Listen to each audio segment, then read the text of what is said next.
Bem-vindos ao GHCast.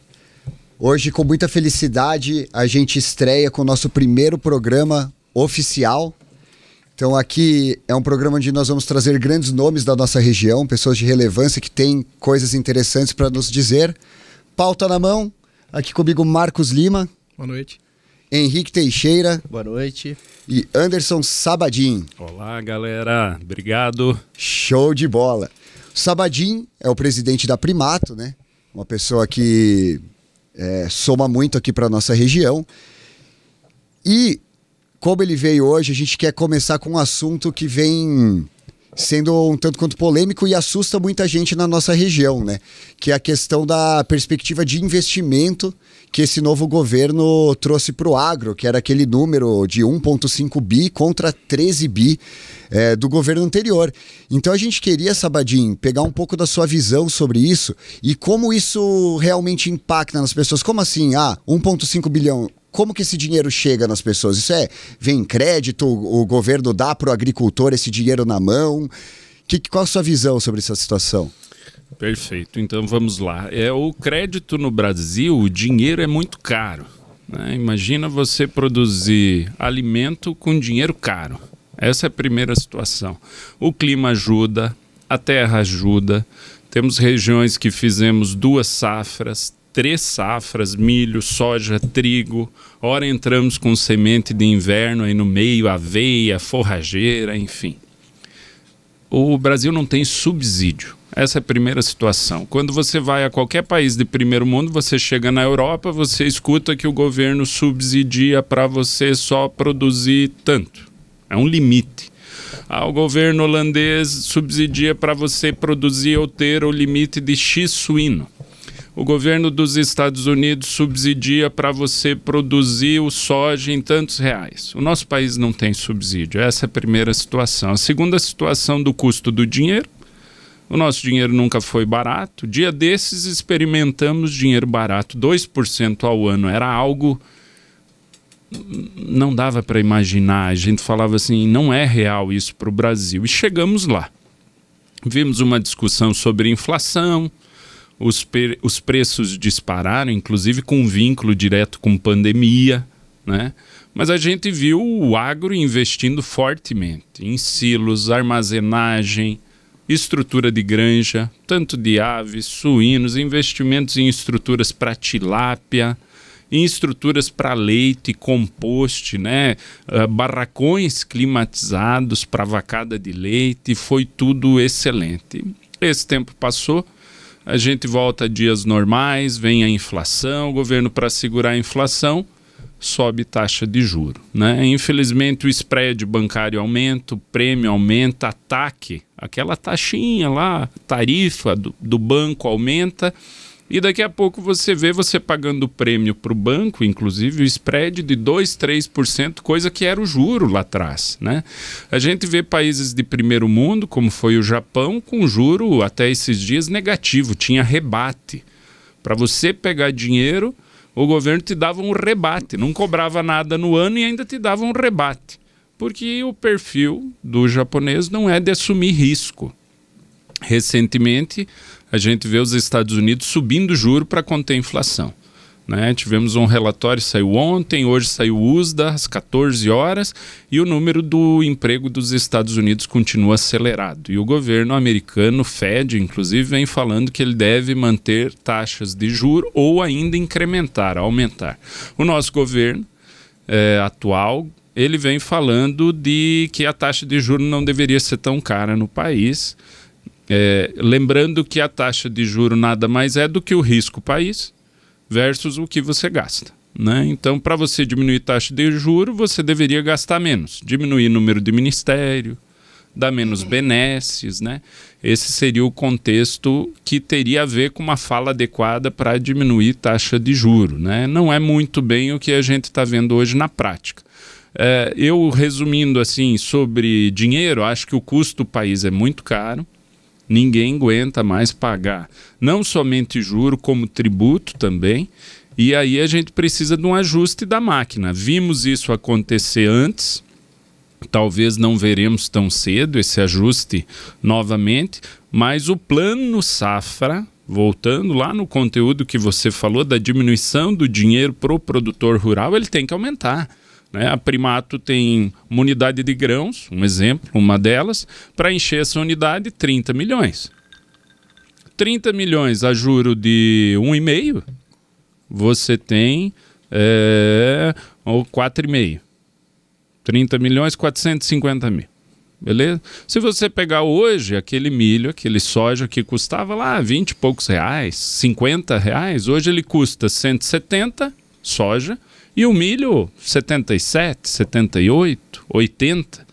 Para você encher a mesma estrutura que antes você precisava 30, hoje precisa 150.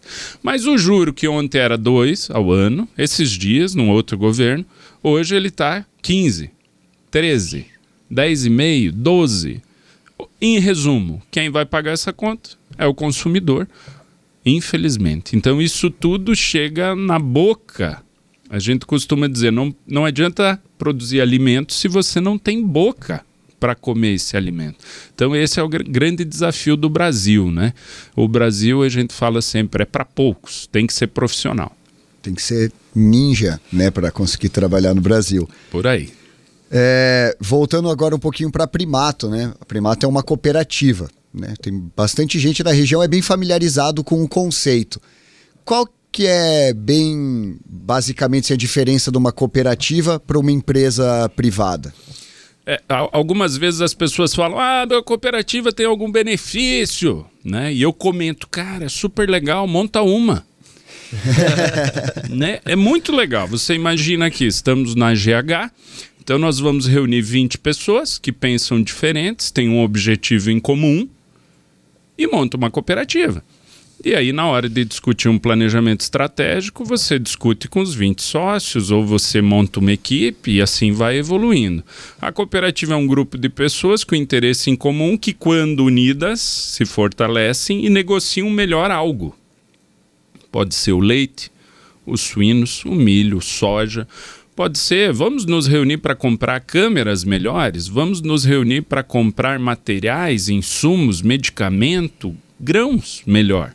Esse é o intuito de uma cooperativa. Uma empresa particular, o resultado atingido é para o sócio. A cooperativa é para os seus sócios. A cooperativa ela é tridimensional, ela tem fornecedor, cliente e investidor. Se eu tenho um produtor que entrega leite, ele quer o maior preço. Se eu tenho um produtor que vai comprar o leite que ele entregou, ele quer o menor preço. E no final do ano, ele teve então o maior preço na matéria-prima. Quando ele foi comprar o leite para a família, ele quis o menor preço, dependendo da pessoa. E no final do ano ele fala assim, e as minhas sobras? Que seria o debentures, a distribuição de lucro, né? E as minhas sobras? É assim que funciona uma cooperativa. Então os desafios de uma cooperativa são enormes. Eu tenho grande admiração, seja por cooperativa de crédito, agropecuária, produção, enfim. Por quê? Porque você lida com perfis diferentes, né? Não é muito fácil lidar com perfis com gostos diferentes, com anseios diferentes, né? E aí vem a importância de assembleias, de reuniões de campo, onde o produtor é uma curadoria. Como quando você vai no oftalmo, que ele fala, e daí, o que está na tela? Tem hora que o gestor, no caso, o próprio Sabadinho, o conselho, tem uma visão. Mas aquilo não é a visão que o produtor pensa. Ou seja, eu falo uma coisa, mas o produtor pode entender outra. Então, quando a gente vai para a Assembleia, ele ergue a mão, ele participa, ele é ativo. E esse é um diferencial que eu vejo aí na cooperativa Primato. Então, vai desde a estrutura de capital, o sentimento, o pertencimento e até no final a reciprocidade. Porque é maravilhoso. Eu faço parte de cooperativa, de crédito. Legal, mas aí você tem a conta onde? No Banco do Brasil. Fazendo um parênteses, agora que você falou de cooperativa de crédito, né? Eu já tive amigos que trabalham em instituições financeiras que, pô, eles falam, pô, meu, é covardia, os caras são cooperativa, eles pagam menos taxas que a gente. Existe alguma diferenciação, assim, no modelo de negócio que às vezes torna a cooperativa, tanto agro quanto de crédito, mais competitivas? Porque também tem algumas funções que a cooperativa tem que cumprir socialmente, algumas coisas que ela devolve para ter esses benefícios. Como que funciona? Perfeito. Vamos pegar a Primato. A Primato atua no varejo, supermercado. A tributação que a Primato enquadra enquanto cooperativa é a mesma que uma rede de supermercado. Não muda nada. Sabadinho, mas você vendeu o arroz para um sócio. Tributa tal qual um supermercado. Primato tem posto de combustível, né? Tá abastecendo um carro. Tributa tal qual um supermercado. Qual que é o diferencial de imposto que nós temos? Alguns impostos, quando eu vou atender o cooperado a campo, no ramo agropecuário, produção, milho, soja, leite, suíno, frango, tilápia, o governo fala assim, se ele for o dono da cooperativa, não existiu uma relação tão somente comercial, existiu sim uma relação com o proprietário. E aí você tem alguns tributos diferenciados. É isso que muda. Relação do quê? Tributos federais, PIS, COFINS, imposto de renda e contribuição social. É o que muda no ato com o cooperado, do ramo agropecuário. O outro ramo, aquele que não é a tua atividade fim, você vai pagar tributo igual qualquer outro. Uma cooperativa de crédito, a mesma situação. Por isso que as cooperativas de crédito tornaram-se livre admissão. Porque eu da cidade, moro na cidade, posso ter uma conta corrente e ser sócio. Antigamente, algumas cooperativas de crédito, elas teriam um sócio vinculado ao ramo agro. Senão ele não poderia ser sócio da cooperativa de crédito. Isso ainda pode acontecer, depende do foco da cooperativa, mas esse é um diferencial. Entendi, legal. Muito bom. E eu acho que fazendo um gancho aí então da pergunta inicial do Gabriel em relação de cooperativa e empresa privada, para ficar bem claro, a empresa privada ela tem esse objetivo realmente direcionado aos sócios e não da forma diferente da cooperativa, que ela tem realmente esse link, né, com os cooperados. Então tem toda a parte estratégica da gestão, de toda a organização que faz a engrenagem girar, mas alinhado aos anseios e pensamentos dos cooperados que têm o outro ponto de vista da ótica. Eu acho né? que você vê isso na responsabilidade. Por exemplo, a gente teve agora, nos últimos acho que 2 anos, essa crise suína, né, no preço e tal, foi pesado. A gente vê as cooperativas agindo em diminuir o preço de ração, diminuindo o custo de produção, né, oferecendo algum tipo de subsídio que se ele não fosse vinculado a uma cooperativa, acho que seria muito mais difícil correr por conta, ir atrás do dinheiro, que é complicado, né? Então a cooperativa atua nisso, né? Como é que é essa... É perfeito, o teu exemplo. O último ano 22, crise do suíno, da suinocultura. Muitas empresas particulares cortaram o produtor. Ó, o senhor está cortado, está aqui o distrato. Muitas empresas particulares aqui da região do oeste avisaram o produtor, falaram, viu, vou recolher as porcas aí. Aí o senhor compra as leitoas de novo, daqui X meses a porca vai criar, eu pego o seu leitão. Mas e aí? Parou de girar? Toda semana entrava dinheiro do meu leitão. A empresa falou, não, tá em crise de suíno aí, tô levando prejuízo. Qual a cooperativa que fez isso? É difícil. Né? Tem um lado social muito importante que foi colocado aqui. A gente tem que sempre relembrar que o foco econômico-financeiro vem antes do social.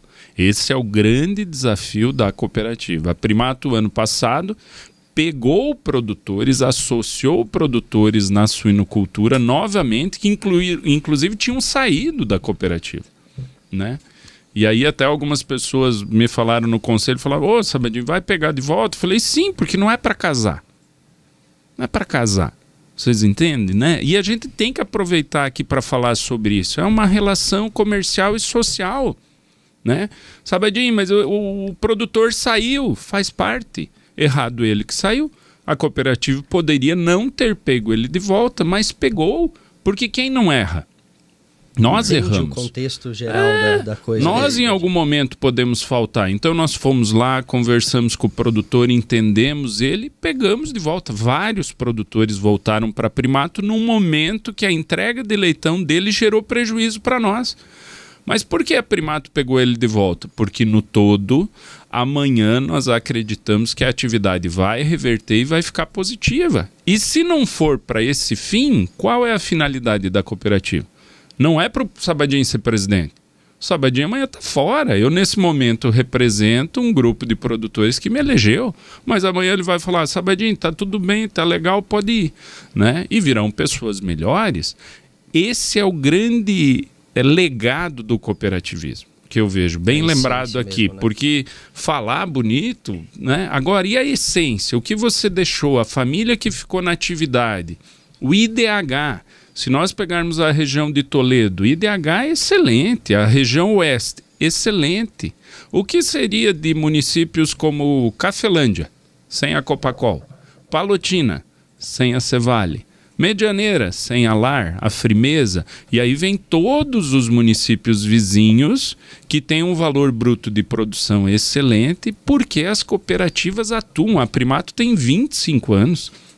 Nós temos cooperativas com 60, temos cooperativas lá na região central do Paraná, Frísia, chegando a quase 100 anos. Né? E aí, o que representa o cooperativismo para uma região? E é interessante porque, ora, eu escuto crítica. Esses dias eu estava num grupo, o pessoal escreveu, mas essa não é a função da cooperativa. Eu só escrevi, entendo você e discordo. Tá tudo bem. Nós não temos que pensar igual. Escrevi, olha, é um prazer, mas eu discordo e tá tudo bem, né? Porque é exato. E a cooperativa tem disso. Tem hora que você discute um projeto, alguém levanta. Por isso que o Conselho de Administração, na Primato, ele deve ter um representante de cada atividade e região. Porque imagina, se eu só tenho conselheiro do Oeste, ele vai defender qual a região? Oeste? É o cara que está lá no Sudoeste e vai falar, pô, mas a Primato só investe no Oeste. Agora a Primato abriu em Dourados. Né? A gente tem que ir lá, fazer reunião, aí o cooperado de lá fala para nós, e aí, quando é que vai investir aqui? Quais são os projetos? Por isso que, inclusive, o conselho, ele permeia todas as atividades, né?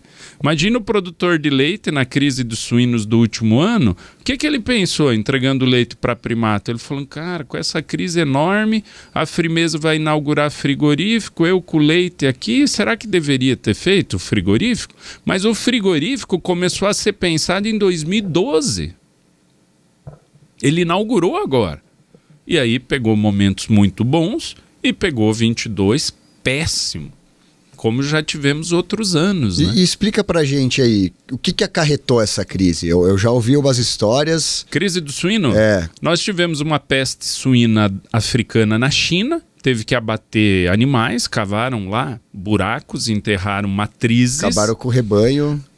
A China tinha muito matriz doméstica, animal lá no fundo do quintal, era criado solto, inclusive, e teve foco de peste suína africana. Os animais foram abatidos, o plantel onde tinha e era feito análise e o resultado era positivo, tinha que mandar abater. A China passou a comprar mais suíno nosso.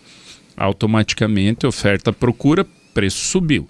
No último ano, a China repôs o rebanho de matriz. Antes do esperado, né? Antes do esperado. Aí que era essa parte que eu queria saber, porque parece que, de certa forma, foram feitos alguns tratados, a cadeia toda se movimentou para atender, numa perspectiva, agora me corrija se estiver errado, não sei se era para voltar em 2025, em 2022 já tinha voltado, não sei se esses números, mas... se esperava para frente. O que o chinês fez, né? Que a gente tem notícia é que ele pegou uma fêmea e colocou ela para produzir leitão, né? Lembrando que para nós colocarmos fêmeas, nós multiplicamos fêmeas com avós puras. Nós não pegamos um animal que foi produzido aleatoriamente e inseminamos para produzir leitão. O que acontece? O rebanho chinês de matriz aumenta, de produtoras de leitões. O número de leitão produzido não é tão expressivo quanto o nosso no Brasil, porque os nossos animais, eles vêm de uma genética evoluída. Superior, né? E o chinês, ele usou um animal que estava lá, doméstico, para produzir esse leitão. O número deles não é tão expressivo. Mesmo assim, o chinês volta a importar carne nossa. No final do ano, importou 200 mil toneladas. Preço do suíno em dezembro, subiu. Janeiro, subiu. Estamos com menos animais em peso para cumprir a cota, inclusive na China. Esse é o cenário. Essa é a explicação. A duras penas, a gente tem um milho caro. Ano passado, seca do soja lá em verão, e aí você tem farelo de 3.200. A gente passou o ano passado, eu brinco com alguns, a gente viveu 5 anos em um, no mínimo. Né? Dólar oscilando, tivemos questões eleitorais, seca do soja, em dado momento geada chegando no milho, beliscando o milho, graças a Deus não afetou muito, mas isso tudo é custo que nos impacta diretamente enquanto transformadores de proteína vegetal para animal. Né? Você pega milho, soja, trigo, sorgo, enfim, transforma tudo isso, gera emprego, paga imposto e no final dando prejuízo. Né? Esse é o grande desafio da nossa cadeia. E bem colocado, né? Tudo em um ano. Sim, Foi uma avalanche de, exatamente. de fatores que fizeram também para piorar mais ainda o cenário, né? É impressionante. Você vê, eu vou fazer uma pergunta mais progressista agora. Vamos lá. Você vê o pessoal reclamando que a produção de proteína ela impacta diretamente a questão do alimento no mundo, que você tem que produzir muita proteína vegetal para produzir pouca proteína animal. Né? A gente sabe aqui na região que não é uma relação tão direta. Se fosse explicar para essas pessoas que acreditam nisso daí, como é que funciona essa relação de proteínas, como é que funciona essa cadeia de mercado? Claro. A primeira coisa assim que a gente... Muito boa pergunta, Marcos. A primeira coisa que a gente tem que pensar é que nós humanos comemos, né? Toda guerra, ela parte do princípio do alimento. Nós podemos falar aqui de petróleo, nós podemos falar de N situações, mas lá no final a gente costuma dizer lá na Primato que alimentação adequada é o caminho para a paz e para a democracia. Ponto. Né? Ninguém invadiu a Ucrânia porque a Ucrânia era um deserto. Né? Inclusive a Ucrânia já tem uma das melhores, não deserto, já teve vulcão e tem uma das melhores terras para cultivo de milho, de soja, enfim. Né? Eu não sabia disso não. Similar a ela, a Argentina. Bem inferior, mas é a Argentina. Só para a gente ter uma ideia. Então, é difícil. Eu lembro de pequeno, né, Marco? Eu nunca ia bater em pé de mexerica feia, assim. Mexerica feia. Eu olhava e falava, esse pé tá bonito. Eu ia lá com uma varinha e batia no pé que tinha as mexericas mais bonitas. Né? Então, esse é o caminho. Sabadinho, mas o bicho lá a gente escuta na TV que o animal hoje não pode soltar pum, por exemplo, né? A Primato usa uma enzima na nutrição animal que ela produz menos carbono. Então o boi, ao comer, vai produzir menos carbono. Tipo um luftal bovino. Ali. Isso, o suíno ao comer, e é real, e é uma enzima. E tá tudo bem. Essa adequação, Sabadinho, você vê com bons olhos? Sim. Sim. Sabadinho, nós temos gado lá no campo, indo para o Mato Grosso, numa área de 500 alqueire com X cabeça. A tendência disso é acabar. Nós estamos vendo cada vez mais, inclusive na nossa região, pequenas propriedades e os animais estão confinados. Frango confinado, suíno confinado, boi confinado. Uma estrutura confinada, onde o produtor faz bola de feno ou pré-secado e trata no coxo, para não haver desperdício. E esse termo do confinamento é uma coisa que, né, antes de eu ter essa imersão no agro, com os trabalhos e visitando propriedades, muita gente tem a noção que o confinamento é algo cruel ao animal quando muitas vezes ele traz conforto e bem-estar, né? A questão do gado, que ele fica ali protegido, não machuca o casco, o frango fica pressurizado, livre de doenças, né? Então, esse é um conceito, né, que eu acho que é o gancho que o Marcos falou, né? Para um hambúrguer, um rio inteiro de água é consumido, e se a gente comesse grilo, não tinha criança passando fome na África, né? Então tem vários conceitos aí. Sim.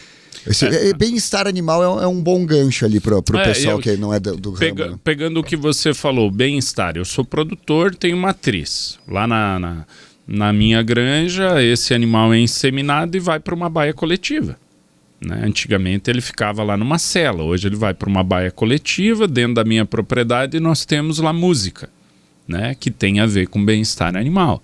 Que a norma diz que tem que ter acesso à luz. Esse animal tem que ter acesso, visão, né? Isso é bom, tá tudo certo, né? Agora, o que nós precisamos lembrar, se a gente voltar um pouquinho no período de pandemia, nós vimos os mercados lotados nos primeiros dias de pandemia. Nós vimos governos fechando, inclusive China, lockdown. Ora, ele não estava muito preocupado se a empresa seria mantida viva, ativa ou não. Ele simplesmente falou, olha, fechem e vão para casa. Para as pessoas ficarem em casa, elas precisam comer. E aí gerou um rebuliço. O preço do alimento foi lá em cima.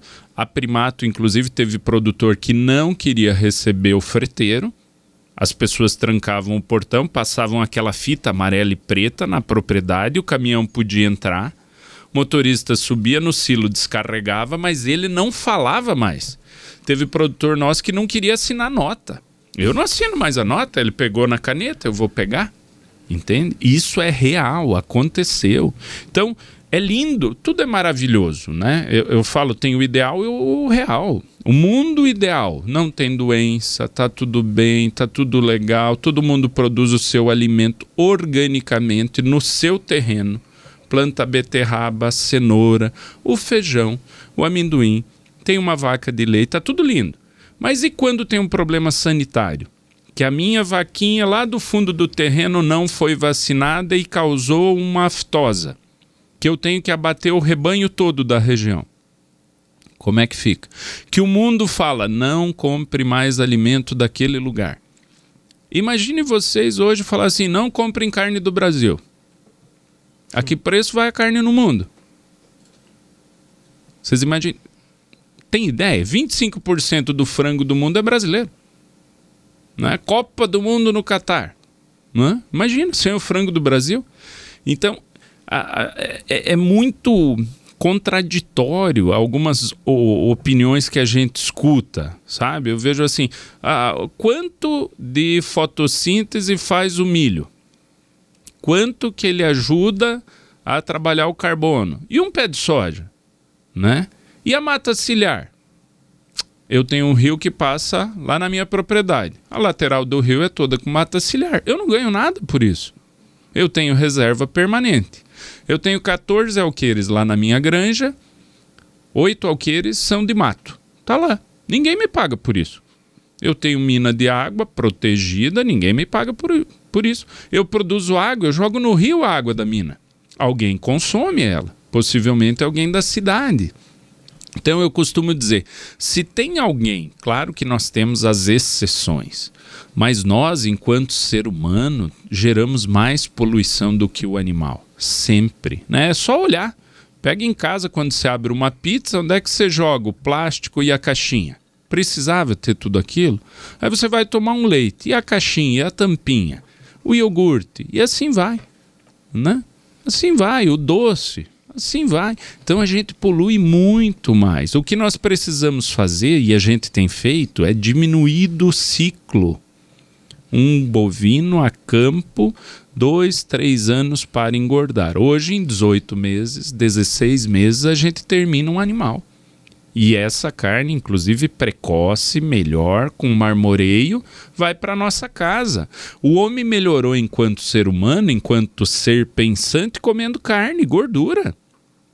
Eu ontem comi um feijão, era um carioca. Aí eu comi e falei, nossa, que feijão bom, né? E estranhamente ele tinha bacon. Estranhamente. Vocês percebem? O valor das coisas, a depender do perfil, mas ele está atrelado a sabor, a gordura. A dose vai depender de nós, os cozinheiros. Mas a dose de sal, ela é positiva ou negativa. Mas ela é secundária. O principal continua sendo a carne. Né? A gente viu na pandemia as pessoas comendo ovo.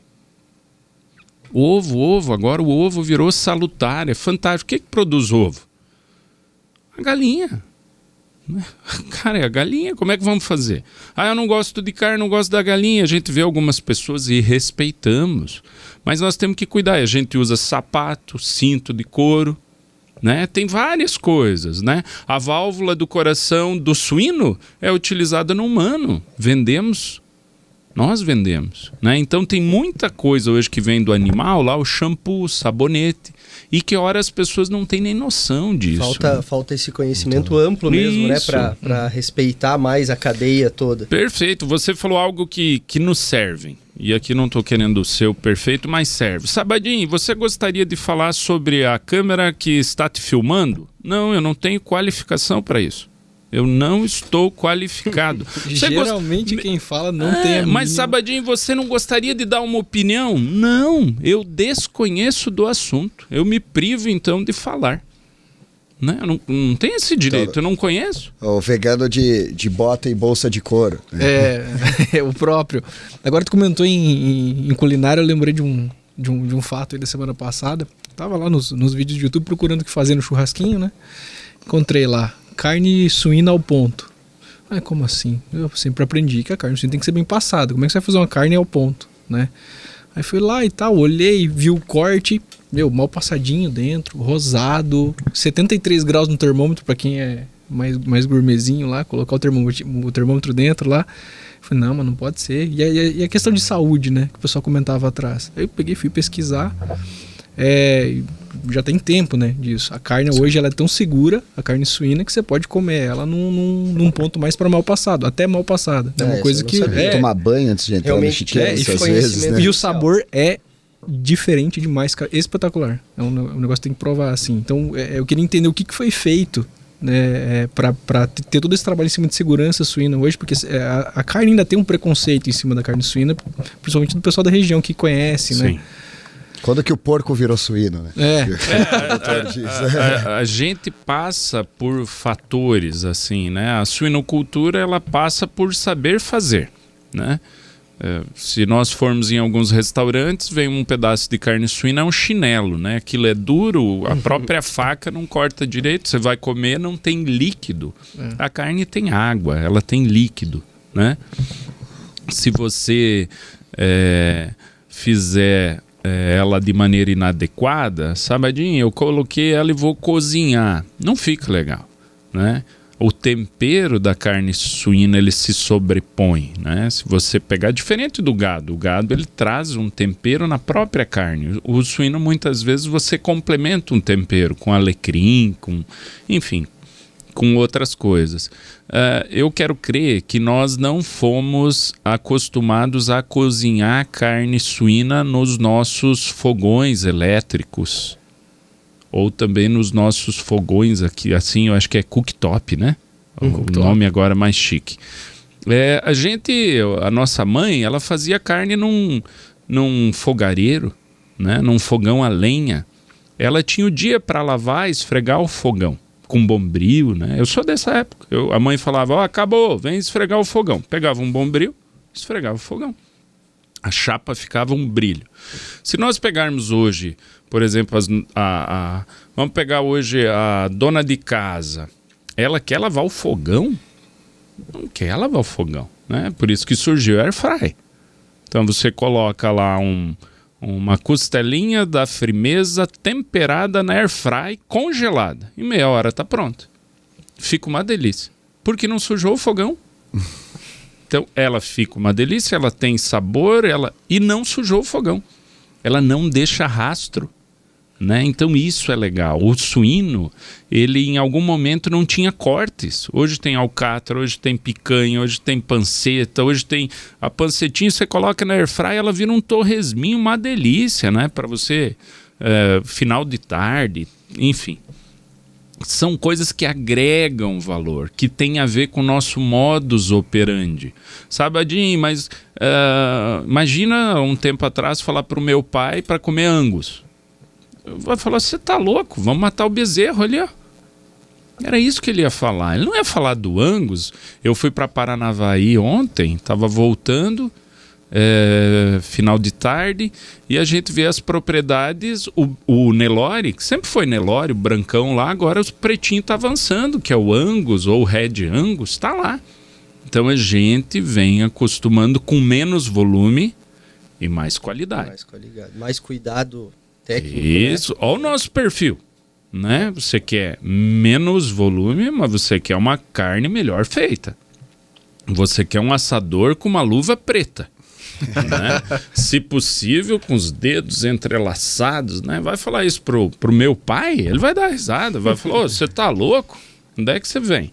Né? E não tem nada de errado. São momentos, situações diferentes. A carne mal passada, ela está vinculada a uma nutrição e uma genética melhor. Né? O que eu como diz quem eu sou. Não tenho dúvida disso. Cara, ontem eu exagerei, hoje de manhã eu não vou estar legal. Né? Então, tem tudo a ver. A genética, nutrição, a alimentação hoje do suíno, ela é de precisão. Para cada 1 quilo de ração, um suíno carcaça, 2,50 kg. Não, e tem também a questão que até cada suíno tem um controle da quantidade, né? Isso, Você que pode agregar quanto a isso, Sabadinho. Eu dei um exemplo aqui só para corrigir. A 2,58 de ração eu faço 1 quilo de carne suína. Beleza? Hoje o frango, ele tá abaixo de 2 kg. A tilápia tá abaixo de 2 kg de ração, eu faço 1 de tilápia. Então, assim, é extraordinário. É extraordinário o trabalho de precisão que é feito e o melhoramento genético que é feito, ele vem evoluindo e muito. É produtividade e eficiência. Não tem mais volta, sabe? E aí tem a ver com a qualidade de carne que a gente consome. A questão do manejo também, porque nos tempos antigos muita gente criava o suíno dando restos de comida ou deixando ele, né? Até a gente aprendia na escola, o agricultor vai ali no lago, faz um cocôzinho, o caramujo come, o porco vai ali. Hoje em dia você tem que tomar um banho muitas vezes para entrar dentro de uma pocilga, né? Então o animal está confinado com acompanhamento veterinário, ou seja, você pode comer a carne que ela não vai ter doença. Não, tem todo um controle, infraestrutura, né? O controle da limpeza mesmo diária dos espaços. O que você comentou, a própria norma do governo não permite. Hoje, para você receber um visitante na granja, ele vai assinar um laudo falando aonde ele esteve, em qual país, se ele visitou alguma granja antes ou não. Né? O bloqueio sanitário no Brasil, ele vem melhorando e deve melhorar mais, porque nós não temos algumas doenças ainda no país e lá fora tem. Então, a depender de quem visita, traz consigo problemas sanitários enormes que a gente pode ter. Imagina a nossa região aqui, livre de aftosa hoje. Né? Faz mais de ano que nós somos livres de aftosa, o Paraná, e a gente ainda não acessou mercados. Tem mercados, Japão, México, Canadá, abriram para nós, mas se a gente falar assim, houve venda efetiva, volume, ainda não. Então é uma questão de credibilidade, de confiança, né? De eliminar o jeitinho. Exato. Eu vejo assim, cara, é o processo, tem que seguir, né? Tem que profissionalizar.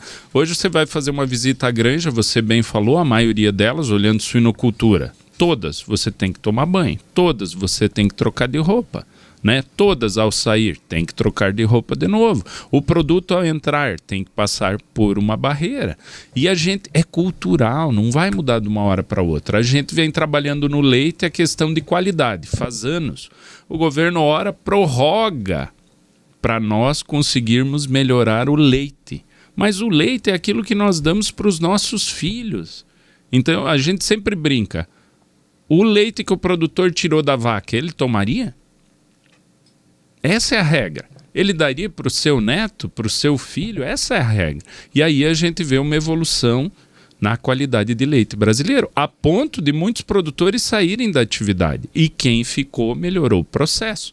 Aí vem os animais, bem-estar animal, os ventiladores, o compost, aquela maravilha que a vaquinha deita lá, fica de boa. Quando ela tem vontade, ela vai, o robô ordenhadeiro encaixa, tira o leite, lava o teto dela, tira o leite e a vaquinha vai lá, come, volta a descansar. Então o ambiente como um todo ajuda para ela produzir mais. A média leite da nossa região, antes a gente falou inclusive de sustentabilidade, né? Hoje os animais, nós já tivemos aqui média leite 6 litros vaca dia. Hoje nós temos produtores na região com 45 leite, hein? litros vaca dia. Nós temos produtores com números maiores ainda, fazendo 3 ordenhas. 4 da manhã faz uma, depois faz outra início da tarde e outra final de tarde ou noite. Então assim, melhorou. Aquele animal que comia demais e não produzia, ele foi descartado. Ele foi para o açougue, ele foi para o frigorífico. É eficiência e produtividade. Ninguém trabalha mais se no final do mês não gera resultado. Não fechar a conta, né? É isso daí. Show de bola. Muito bom. Sabadinho, um dos intuitos do nosso podcast aqui é também o pessoal conhecer um pouco a pessoa, né? Então eu queria saber um pouquinho da sua trajetória, como você chegou à presidência da Primato, se você é daqui da região, se você veio de fora... Como que foi essa caminhada aí? Claro. Ó, eu sou filho... A minha mãe é professora municipal, aposentada. Eu estudei no Borges. Depois, no primeiro ano que abriu o Egon Werner Besta aqui, Galdino de Lima na Industrial, fui para lá, estudei lá também. Meu pai... tem a 4ª série, chegou à supervisão da Sadia, é um orgulho que eu falo isso, porque com pouco estudo chegou à supervisão de fábrica de ração, fábrica de óleo, enfim, algumas áreas. Eu, filho de Dorvalino e de Emi, eu tive que estudar. Desde cedo a gente tinha que fazer curso, sempre estudei em colégio estadual, municipal, né? E todos os cursos que tinham na época não tinha tanto quanto hoje, eu ia fazer, fiz Senai, elétrica, instalador, BT, um ano inteiro, fiz vários cursos, fui dar aula com 10, 12 anos, fui dar aula de informática, gostava do MS-DOS, DBase, C++, linguagem de programação. Com 12 anos fui dar aula no Cofato lá, na sua informática, a gente dava aula para colaboradores da Sadia. Meu pai, inclusive, trabalhava na Sadia e era um sarro. Meu pai é aqueles italianão, bem sistemático, é vivo ainda, tudo. Tenho uma admiração por ele. E estava chovendo. Eu ia com uma 10 marcha, descia São João e ele passava de carro. Eu chegava lá, trocava de roupa e ia dar aula. Estava tudo bem, né? Eu ia almoçar na Sadia e queria almoçar com meu pai, mas meu pai não queria almoçar comigo. Né? Ele não queria, ele não sentava comigo. E estava tudo bem. Né? Então eu acho que a nossa geração foi uma geração que teve uma pegada diferente. Talvez a gente reclame por isso, mas talvez nos deixou mais fortes, né?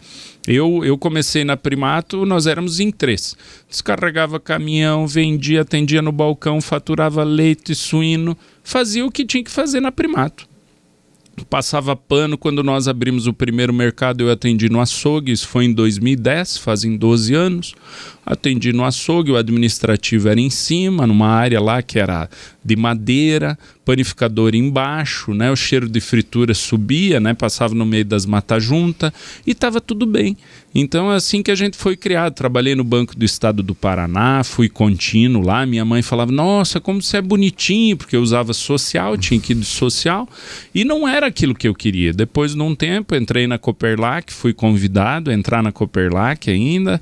A gente era lá em 2, 3 funcionários, comecei a trabalhar lá.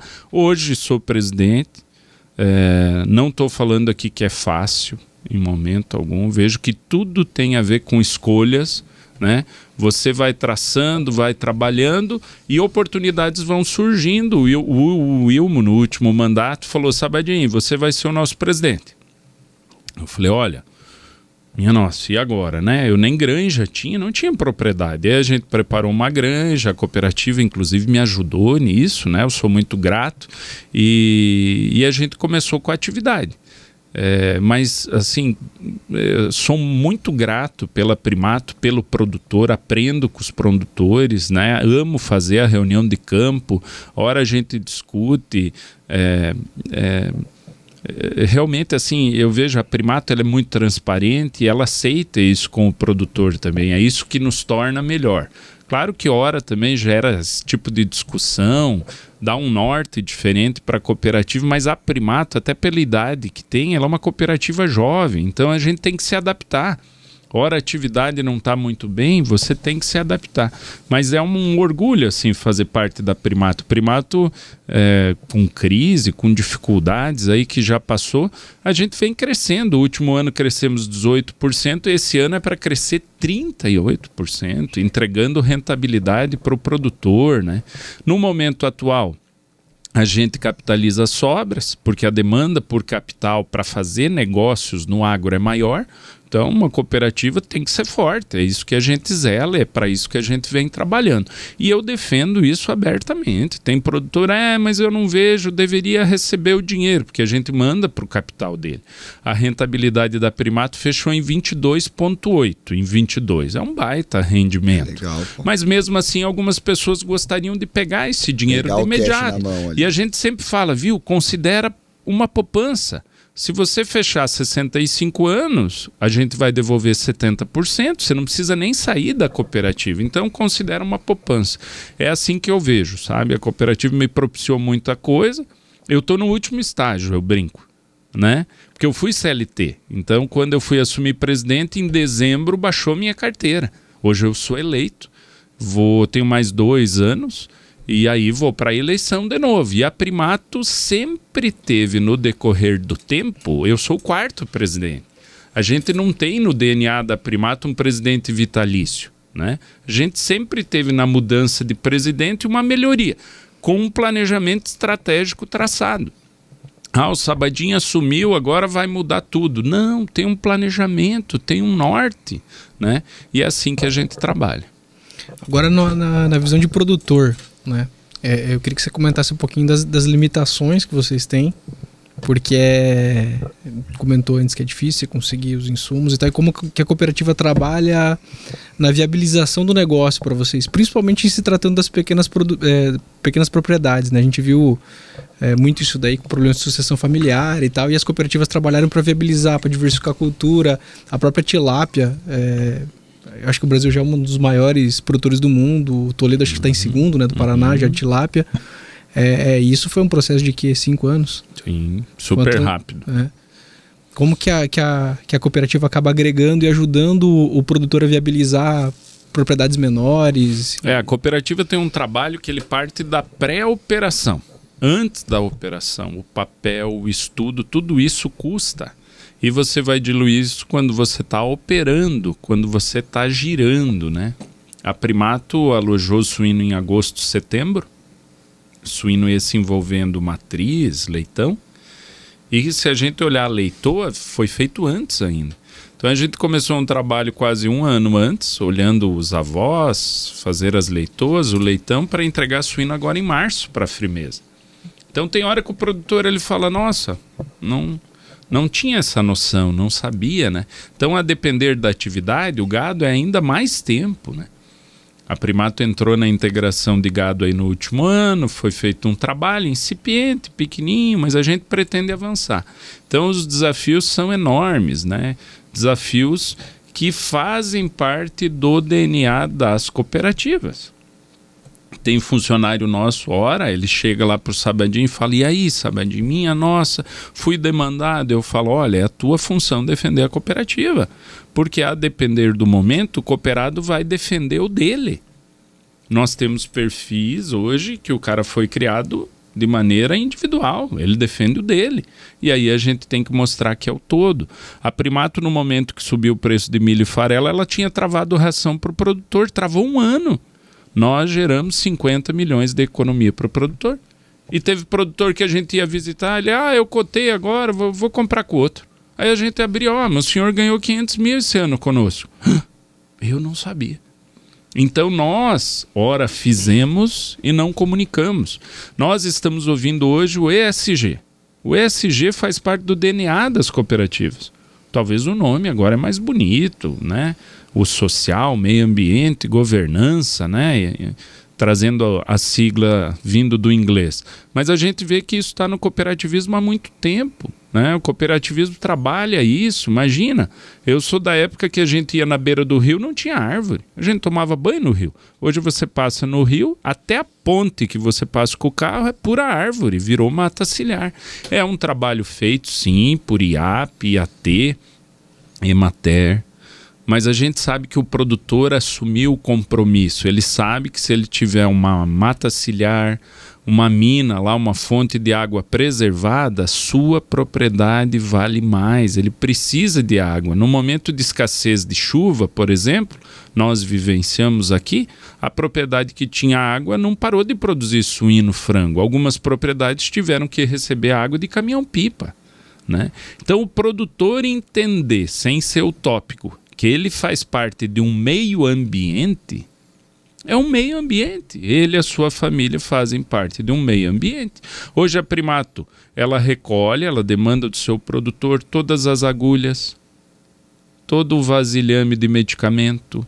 Eu nem vou falar do agrotóxico, é obrigatório. A pipeta que a gente faz em inseminação volta para a cooperativa. A cooperativa paga a logística reversa de todo esse material. Antigamente era feito? Não era feito. Então, falar que nós não evoluímos é muito dolorido. Eu vejo assim, a nossa evolução é diária, é constante. Eu vejo o brasileiro, ele vem evoluindo, inclusive a cultura, no sentido de disciplina, né? Esse produtor, ele fez uma casa de alvenaria, ele pintou, ele colocou ar-condicionado. A estrada em Toledo, rural, tem asfalto, né? Eu sou da época que ouvi sertanejo, era cafona. Hoje você vê que o produtor fala, eu tenho porco, eu tenho gado. É bonito pra caramba. Você liga a rádio, você quer ouvir rock, você não consegue. Só toca sertanejo, né? A maioria das rádios. Você vai numa danceteria, você vê que toca sertanejo. Então houve uma mudança. E aí é fácil falar que o agro é pop, é tech, é lindo, né? Mas e quem fez tudo isso lá atrás, que trabalhou em cima disso, né? É fundamental o trabalho, inclusive, de vocês aqui para comunicar, né? A gente, Sabadinho, mas o artista tal falou mal, faz parte, é o mundo que ele vive.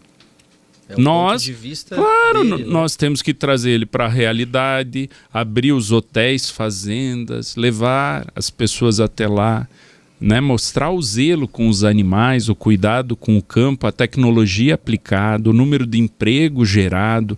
É isso que a gente precisa e é muitas fundamental. Vezes não é nem por contrastar a opinião, mas é realmente mostrar o lado certo. Claro. Né? Eles vivem numa realidade paralela, totalmente diferente. Né?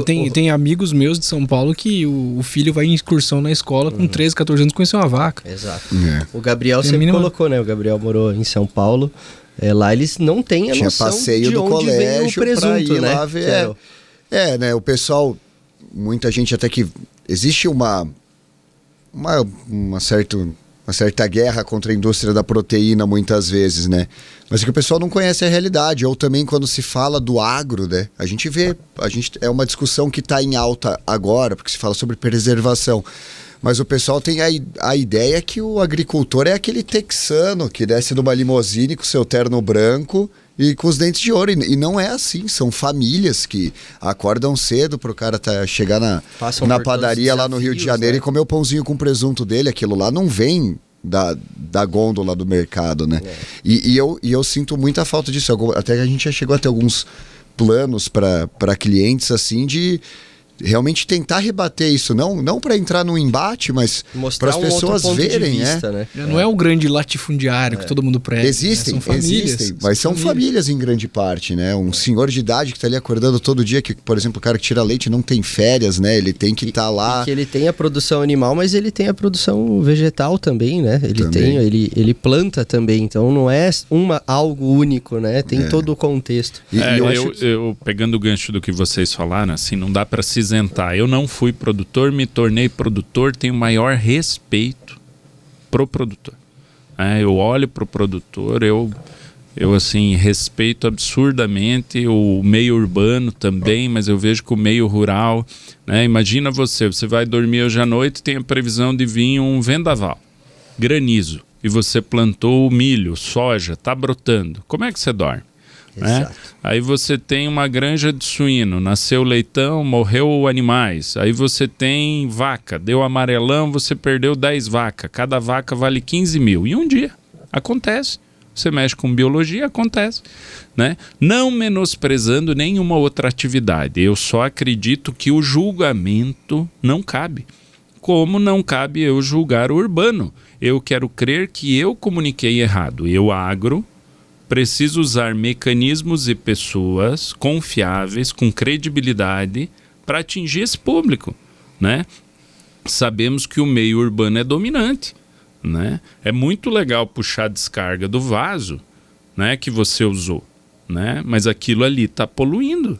Aquela embalagem que você jogou no lixo está poluindo. E não pense você que pagando R$100 da cota de lixo, você está usando, né? Ai, Sabadinho, agora eu fiz tudo de bom, tudo que é certo. Então, antes de falar do animal, né?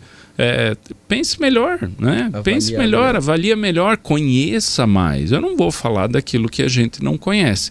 Agora, o produtor, a gente vê que é um desafio diário. E os pequenos produtores também vêm evoluindo em escala, em eficiência. A dificuldade de mão de obra ela é natural, inclusive no campo é difícil hoje contratar, as pessoas não querem mais. No primeiro mundo ainda mais difícil, as pessoas não querem morar nas granjas. As pessoas querem morar na cidade, ir trabalhar e voltar. Né? Então, os próximos anos a gente tem um desafio enorme. A região se desenvolveu com mão de obra familiar. Os filhos saíram, voltaram, ajudam os pais, né? Melhorou hoje. As propriedades rurais, muitas têm estrutura, têm ar-condicionado, têm uma piscina. O filho voltou. Até quando? Não sabemos, mas muitas famílias não querem mais ficar no campo, vieram para a cidade e inclusive foram surpreendidos, porque vêm para a cidade, aí o que ganha muitas vezes não cobre o que gasta de alimentação, de aluguel, de imóvel, e daqui a pouco ele está voltando a trabalhar de funcionário no interior, que ele tinha uma propriedade. Então a gente tem que ter muito cuidado, porque a grama do vizinho sempre é mais bonita. É isso aí. Sabadinho, qual que é a bola da vez do agro no momento? Desculpa, Ricardo, depois eu... Não, tranquilo. Eu abri para você. Custo-benefício, assim, vamos supor que o cara tem um dinheiro, ele quer investir no agro. Claro, né? Cada produtor vai puxar um pouco a sardinha pro seu lado ou vai reclamar e achar que o seu é pior que o outro. Mas nesse momento aqui oscila, né? O agro, se você contar o custo-oportunidade do dinheiro, você não investe no agro. Essa é a primeira situação. Você não vai investir no agro. Você vai falar, Sabadinho, um alqueire em Toledo. Um alqueire. Barato. 3 mil sacos. 3 mil sacos de soja, R$180. Você fala, ele vai me dar 1% ao mês? Não dá. Aí você vai falar, aplica em CDI. Mas aí você vai falar, mas faz o seguinte agora, contrata a gente. Vai lá você, pula cedo. Na segunda, ajuda a recolher os leitões, coloca no caminhão, medica as porcas, faz parto, joga placenta no forno, na composteira. Ah, Sabadinho, mas eu vou investir no gado. É mais tranquilo. Beleza, colocou o gado, o bezerro. Ah, vou lidar com a mãe. Teve o bezerro, perdeu o bezerro. Quanto tempo você precisa para fazer um novo bezerro? Sabadinho, mas eu não gosto de gado, vou pro gado de leite. Vou investir no gado de leite. Legal, você vai fazer uma novilha, a novilha vai ser inseminada, vai ter um bezerro, pode vir macho, um holandês. Você vai destinar para carne. Você queria aquele animal para leite, tem que ser uma fêmea. Você faz 2, 3 ordenhas. Você tem funcionário, funcionário tira férias. Só esse acontecimento.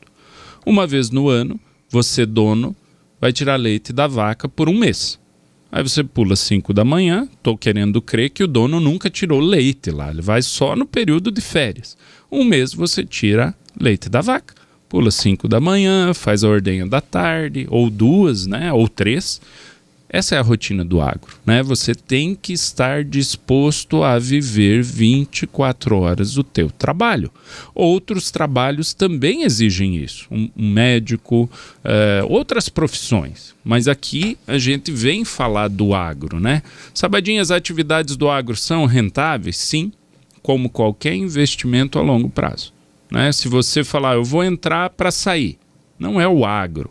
Não é o agro que, mas eu vou entrar em opções, eu vou entrar em Chicago, BMF, comprando contrato. Aí é diferente, aí é a estrutura financeira. A gente está falando do agro físico, né? Que você vai ter uma área, que você vai produzir, que você tem que ter licença ambiental, licença com a ADAPAR, que você tem que informar da par do teu plantel, quanto nasceu, quanto morreu, aonde você colocou que morreu, que aquele lugar que você colocou tem que ter uma licença também, senão você não pode descartar. Então as responsabilidades são enormes hoje de um produtor. Como qualquer atividade, vamos pegar o leite. Em dado momento o leite não gerava resultado. O último ano foi muito bom, né, para o leite. Atualmente a gente vive um cenário extremamente positivo, olhando o futuro. Soja, milho. É fantástico. Se você falar milho safrinha, R$ 75,00 a Primato oferece contrato e o produtor não está vindo. E é um preço excelente. Claro, subiu o custo, agora está baixando, tudo bem. Mas a relação de troca nunca foi tão boa. O produtor está ganhando dinheiro, né? Agora, Sabadinho, mas peraí, e naqueles anos que o produtor não ganhou dinheiro? Que teve a seca? Que caiu granizo, que veio a geada. Sabadinho, mas ele tem 200 alqueires. Multiplica 200 alqueires vezes 2.000 sacos, 3.000 sacos de soja e veja quanto ele tem investido correndo risco. Aí alguém vai falar, vendi lá e ergui um prédio, né? Então, eu vejo que é perfil, né? Vocação, como qualquer outra profissão. Nada é fácil, né? Não. Nada é fácil, seja qual for a profissão, tem que ser lutado diariamente. A questão da sucessão familiar também, né? Porque às vezes você pegar e mobilizar todo um dinheiro, pouca gente vai ter dinheiro para comprar uma propriedade que tem um tamanho bom o bastante, né, para se produzir. E realmente é um retorno para os seus filhos ou para os seus netos, né? Se você for parar para ver. E a gente vê muita gente que nasce com a terra, pulando fora para a cidade, muitas vezes indo e voltando. A gente já fez vários trabalhos, entrevistas em relação a isso, e é muito curioso ver que o cara, os filhos, né, rolou a tecnologia, o agricultor que antigamente era o capial, virou o cara da caminhonete, ele tem uma condição, ficou bacana, e o filho dele, nessa de ficar bacana, quis ir para a cidade, quis fazer uma faculdade e caiu no mercado. O cara vai, fica uns anos na cidade, volta para a fazenda, porque hoje em dia uma propriedade não tão grande até está sustentando mais do que uma família, né? Agora dá para ficar o pai e 2 filhos e suas famílias, se o cara tiver variar um pouco a cultura, tiver ali um açude, né, tiver um franguinho. A propriedade, ela te propicia uma renda boa. O principal é a cultura do pai com o filho. O pai, eu sou pai, qual é a cultura? Né? Meu filho tem uma ligação e dependência comigo, né? Essa é uma cultura que a gente foi criado, inclusive no sentido de respeito. Então, qual o pai que vai aceitar que o filho dê uma sugestão no negócio? É um desafio. É difícil, né? Sabadinho, mas se você fosse dono, o que você faria? Eu dividiria a propriedade. Falaria, meu filho, tá aqui a propriedade. Estamos juntos, na hora de comprar podemos comprar juntos para a gente ter poder de negociação, de barganha, mas você toca aqui e nós tocamos aqui. Tudo que é comum nós fazemos juntos. A máquina podemos usar juntos, mas a decisão aqui é você e aqui, porque são 2 famílias. Esse filho, ele tem uma esposa, ele tem filhos, ele quer ser o dono do negócio, né? Nós estamos falando de ser humano, faz parte. Imagina você concluir uma vida e falar, eu vivi no rastro do meu pai. Meio estranho. Então nós queremos ser nós, né? O pai fez a parte dele, agora chegou a nossa vez. Então eu acho que o grande desafio para o produtor, eu tenho filhos também, eu vou lá para o meu sítio, meus 3 filhos vão junto. Minha filha já fez parto, meu filho também, tá tudo certo. Eles amam ir lá fazer parto? Não amam. E aí é muito legal. Agora, na última final de semana, eu fui a Foz. Tava uma delícia, né? Aí eu falei, viu, só lembram da granja, né? Porque ela ajudou a pagar isso daqui. Isso é fundamental. Então, aqueles dias, né? Dias de sacrifício, dias de glória. Você tem que trabalhar. E isso em algum momento a gente esqueceu. Parece, olha, tem que vir fácil, vem fácil, vou comprar lá. E não questionando até quem faz investimento em bolsa, nada disso. Mas eu sou daquela linha que, olha, para dar retorno tem que trabalhar, tem que colocar a mão na massa, sim. Né? Eu tô lá no sítio, a gente tá tratando o animal, tá manejando, tem muito ainda por aprender e é muito mais que uma faculdade você ter uma granja, como é certeza ter um negócio. Né? Você tocar faz toda a diferença. Eu achei bem legal esse teu ponto de vista dessa repartição, né, para um possível filho, porque além de você, né, deixar ele criar a história dele em cima, não essa dependência que você colocou, mas olha como que você traz uma nova geração e você também pode criar uma forma diferente de desenvolvimento numa propriedade que vem talvez com o filho que foi para a cidade, trouxe um novo olhar, aprende junto com o pai, mas cada um tem um caminho. E o que isso pode gerar num desenvolvimento de uma propriedade com uma visão assim, é bem interessante o ponto aí. A gente vê muito nos trabalhos que a gente faz de sucessão familiar, nos documentários lá históricos, dá o conflito entre a teoria aprendida, as novas tecnologias que vêm e a experiência. É muito conflito. O dia a dia, né? O dia a dia ali, né? Então o filho volta cheio de teorias, de coisas, de tesão para fazer o negócio e o pai muitas vezes, não. Isso aqui não vai funcionar, isso aqui não dá certo. Então, realmente, né, o equilíbrio. A gente vê que as propriedades que os filhos têm alguma certa autonomia para tocar, e a gente tá vendo isso daí muito na variação de cultura. Né? O pai lá cuida do suíno, tipo, não, quer fazer? Então vou botar uma tilápia aqui, botar os tanques, você toca isso aí. Ali você vê que a coisa vai, funciona. Isso até, voltando ao gancho, né, de antes dessa questão do pequeno produtor, eu acho que sempre foi um ponto nos últimos anos, né, em como pegar ali o produtor que tem até 10 alqueires, como antes ele produzia só plantava, né, mas hoje ele tem outras produções. E eu acho que isso também vem nessa somatória da cooperativa, dos técnicos, de todo o estudo que vem por trás, né, Sabadinho? A gente usa até o mote diversificar para crescer. A gente vê pequenas propriedades com vários segmentos. Piscicultura, avicultura, suinocultura, pastagem, usa o dejeto, coloca no solo, faz uma pastagem melhor.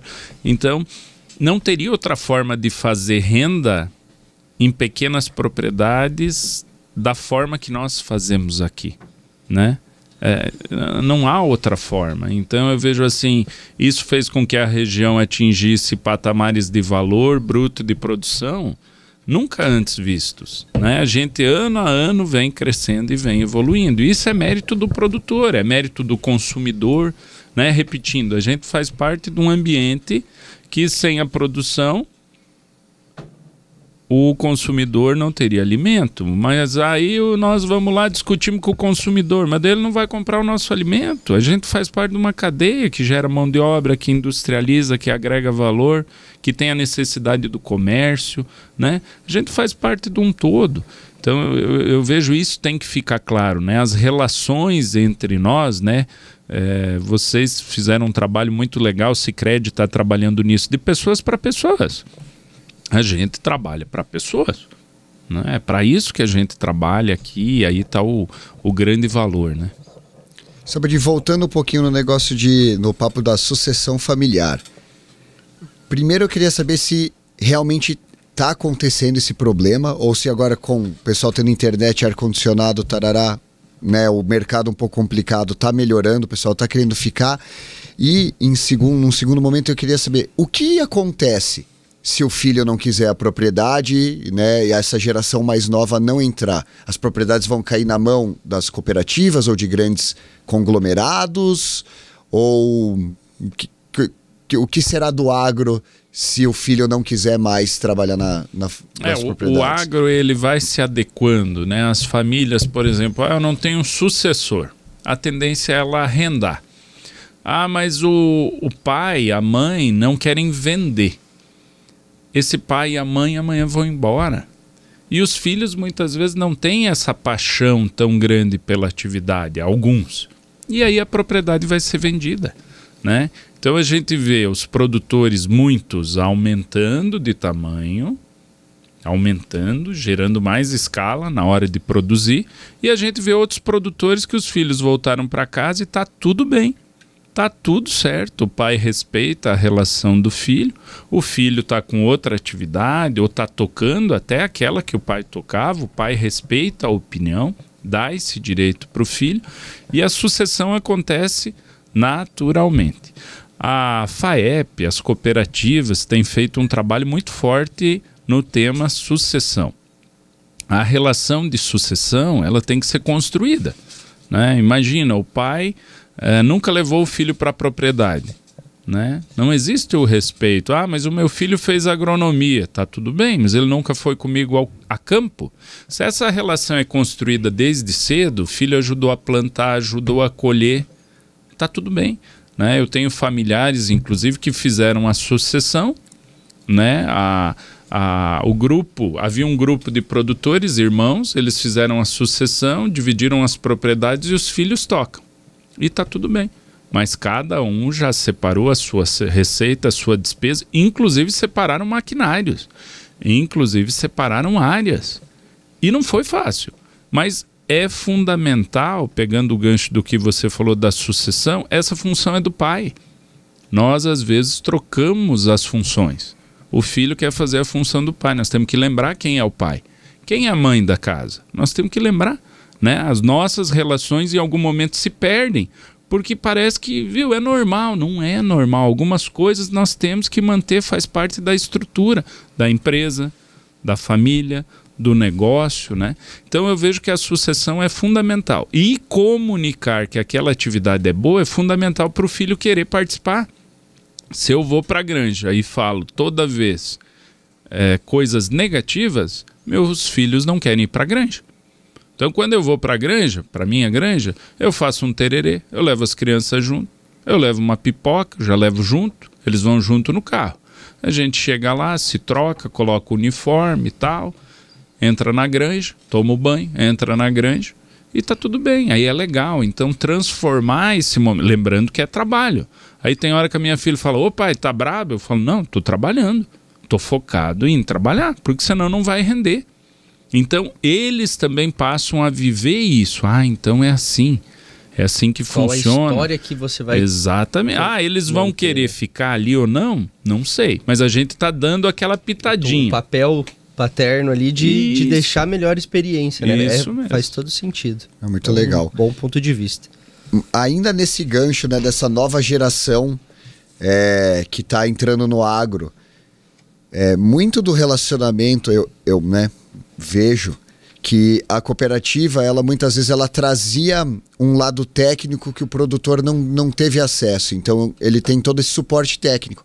E o filho desse produtor, ele acabou fazendo agronomia. E muitas vezes ele não vê a necessidade, não preciso de um técnico aqui, eu sei, eu vou vender direto, vou vender sozinho. Quais são os desafios da cooperativa e de que forma a cooperativa vai se reinventando para conseguir atrair esse jovem que tem a formação técnica? Respeitando aqui todos que pensam diferente, né? Eu vejo a cooperativa luz, né? Eu poderia ler a Bíblia em casa, eu vou na igreja.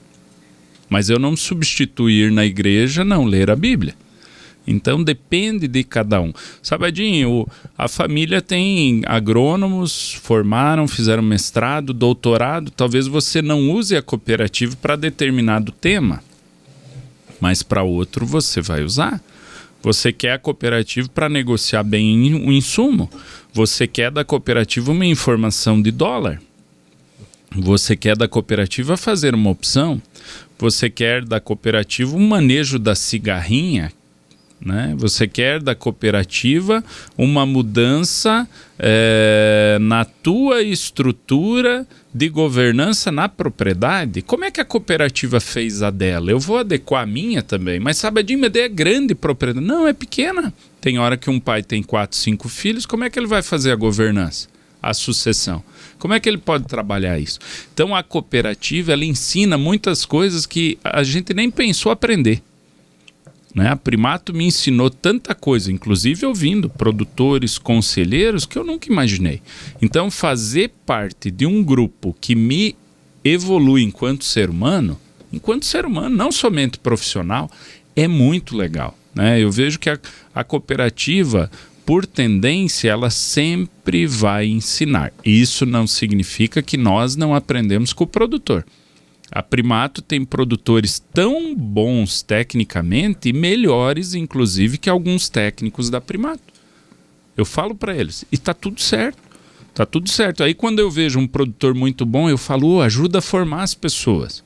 Aí ele fala, Sabadinho, mas tem hora que roda demais. Aí eu falo, e na sua propriedade? Aí ele fala, no ano eu troquei tantos. Aí eu falo, tá vendo?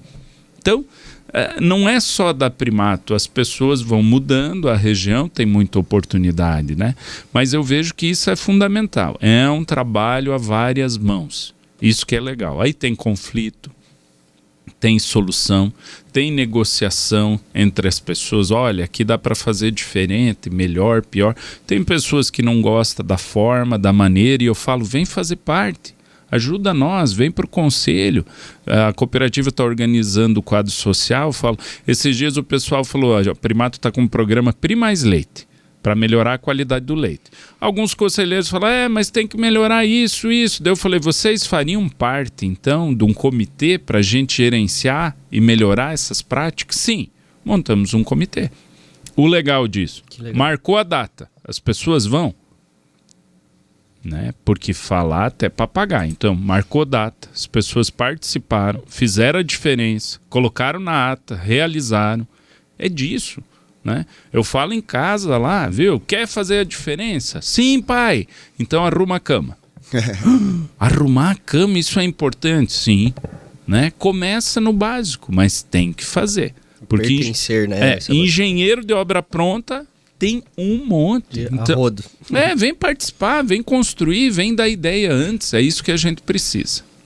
Você recentemente, né, entrou na presidência. Como está sendo essa experiência para você? Você acha que, você já estava ali encabeçando a operação da cooperativa há um bom tempo, né? Mudou muita coisa? Qual que foi a diferença aí nessa tomada? Muda sim.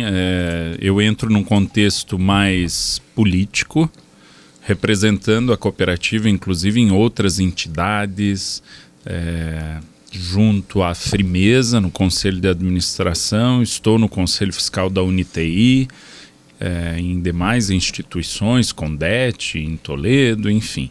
Então tem uma mudança no contexto político. No contexto executivo, a gente vem preparando a equipe para assumir isso. Então nós temos hoje 3 gerentes, um de industrialização e originação, um de varejo, um de gente de gestão, e a gente vem preparando para o Sabadinho, inclusive, sair da operação, né? Para ser o presidente, inclusive olhando governança e a equipe tocar. Tem um planejamento, um orçamento, e a equipe tem que atingir isso. É dessa forma que a gente trabalha, né? Então tem bastante coisa ainda por fazer. Basicamente hoje o foco meu, inclusive, são as alianças estratégicas, as parcerias, né? A gente vem buscando negócios. A Primato, por exemplo, tem frango alojado, mas ela não tem frigorífico, né? Nós temos tilápia no campo, na integração, não é nenhum volume absurdo, mas não tem frigorífico. Então a gente vai construindo alianças, e alianças boas e, quem sabe, duradouras, para fazer frente a novos negócios e também para o produtor ficar na Primato, porque senão, com a competição que a gente vive, ele vai para uma cooperativa maior, vai para outra empresa ou para uma cerealista. Então nós temos obrigação de mostrar para ele que ele está no lugar certo e que a Primato é a melhor opção. Show. Até essa questão tu comentou de inteligência na coisa, né? De criar essas conexões. Como é que entra a Frimeza nisso? A Frimeza é uma cooperativa de cooperativas e o pessoal acha que não tem conhecimento, não tem ciência disso. A Frimeza é uma cooperativa central, 5 cooperativas são donas da cooperativa Frimeza, Copagril, Copacol, Lar, Cevale e Primato. A Primato é a menor delas, em cota capital, já em entrega de produção, com o próprio frigorífico de Assis aí. A gente vai ficar entre as 3 aí em volume, né? Também entrega um volume maior do que a cota capital em leite. É muito bom porque você aprende com aqueles que já passaram, né? Você já passou nesse caminho? Já, vou aprender com você. Mas eu também costumo dizer com muita humildade que se você vai para uma reunião, você tem que levar a tua verdade, né? Muitas vezes nós nos isentamos, né? Nós abdicamos de falar e deixamos de contribuir. Talvez aquela tua posição iria contribuir muito. E não no sentido de ser negativo, não no sentido de ser contrário, mas sim se preparar para a reunião. Eu estou indo para uma reunião e tem uma pauta. Na pauta vai ser discutido o manejo e o uso de água na suinocultura. Eu vou ler sobre, eu vou me preparar sobre aquilo. E a gente vê que em algum momento a gente vai para a reunião e não se prepara. Ou aquela reunião tem uma pauta e a pauta se perde e ela desfoca. Inclusive, às vezes acontece isso na Primato, né? Então eu vejo que a gente tem muito a contribuir, a aprender. As alianças agregam muito, multiplicam. A progressão, na minha visão, é geométrica. Então eu vejo assim, quando você está com mais gente, quando o teu negócio tem boas alianças, você cresce mais rápido, você aprende mais rápido, você troca ideia, você mentora com quem fez. Hoje está uma fase louca de mentoria, de coaching, né? E eu costumo dizer, essa pessoa que está te mentorando tem moral para aquilo? O que ela construiu? Ela fez alguma coisa? Porque senão ele vai te mentorar para quê? Para onde? Ele não fez nada, ele não construiu nada, né? Então acho que tem um caminho assim a percorrer enquanto grupo, enquanto entidade e enquanto propósito e legado, que a gente tem que fazer o nosso melhor. Tem empresa, por exemplo, que foi criada e foi vendida. Agora a gente está vendo aí as empresas de tecnologia reduzindo mão de obra. A gente vem falando, inclusive, da redução de valor de Google, Facebook, de WhatsApp, de novas tecnologias surgindo, de inteligência artificial, né? Até onde vai isso? De uma mudança no ensino, né? A gente vê os nossos filhos hoje, basicamente, não pode mais reprovar um aluno. Mas e aí? Como é que a gente lida com isso, né? Porque ele não vai aprender por meio das avaliações, ele não vai aprender a ter o não ou a reprovação, e a gente viveu tudo isso, né? Então, qual o resultado disso? Ainda não sabemos. Eu vejo que o meu filho, ao ficar em casa na pandemia, aprendeu menos. Isso eu tenho certeza, né? Quando ele voltou, a gente teve aí um trabalho para retornar, e aí, claro, mais uma vez, depende de nós, estudar, ler, se preparar. Eu vejo, é autodisciplina mesmo, é autorresponsabilidade, tem a ver comigo, né? Eu faço a diferença no meio que eu estou, tem a ver com o ambiente. Estamos aqui hoje um aprendendo com o outro. Quem ouvir talvez vai ter uma opinião diferente, vai ser legal compartilhar lá. Olha, eu queria deixar minha sugestão, eu não concordei com isso, é legal. A gente lê, aprende, olha, essa pessoa tem essa visão. Então eu acho que a interação em grupo ela ainda é fundamental e muito construtiva. Vale a pena saber selecionar. Eu, por exemplo, antigamente me convidavam para um determinado lugar, eu ia, hoje eu não vou mais. Hoje eu falo, peraí, o que vai me agregar? Senão eu não vou. Me dou o direito de não ir, me dou o direito de escolher. Como eu sei que as pessoas se dão o direito também de me chamar ou não, né? Eu quero estar em ambientes melhores. Se eu vou fazer, eu às vezes sou convidado para dar uma palestra, eu falo, viu, não tem a ver comigo, não vou, não tô afim, né? Então acho que a gente também tem que aprender a selecionar melhor as pessoas e o ambiente, né? Não com isso aqui que eu estou perdendo a humildade, pelo contrário. Mas eu vejo que a gente tem que priorizar o tempo, dedicar tempo para aquilo que vale a pena, família, negócio, né? Geração realmente de valor. Legal. Sabadinho, pra gente, estamos chegando aqui ao final da nossa conversa, mas eu tenho uma curiosidade. A Primato, ela é uma cooperativa mais jovem, né? Ela vem em franca ascensão, mas ela ainda é menor que as outras. E só que a Primato está em Toledo, que em 2022, pelo 9º ano consecutivo, teve o maior VBP, né? Valor Bruto de Produção Agropecuária do Paraná. Isso, claro que, né, ajuda e tal, porque não deve ser fácil se posicionar, né? Quando você entra num mercado que tem todos esses gigantes, né? A gente tem a BRF aqui na cidade também. Como funciona essa questão de estar na capital do agro? Inclusive, recebemos esse reconhecimento por meio do nosso grande amigo, o deputado estadual Natan Esperafico, né, trouxe esse reconhecimento para a cidade.